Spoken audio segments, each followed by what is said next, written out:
நீயே பார்த்துக்கோ, என்னால் வர முடியாது. அடிங்கொத்த எப்படியா பையா இப்போ எப்படியா தனியாக போகுது கொத்த பூடு மாதிரி இப்போ வந்து கட்சி நேரத்தில் ஒருத்த வரலான்னு சொன்னான்.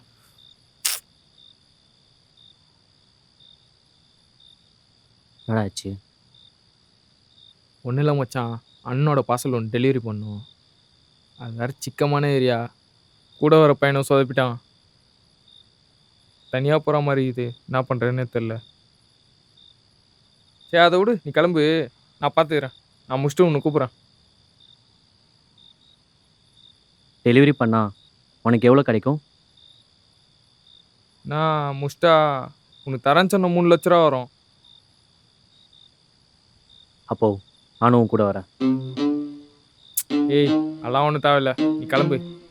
ரொம்ப ரிஸ்க்கான ஏரியா, நான் பார்த்துக்கிறேன், நீ போ. ரொம்ப ரிஸ்கான ஏரியா வேறு சொல்கிற.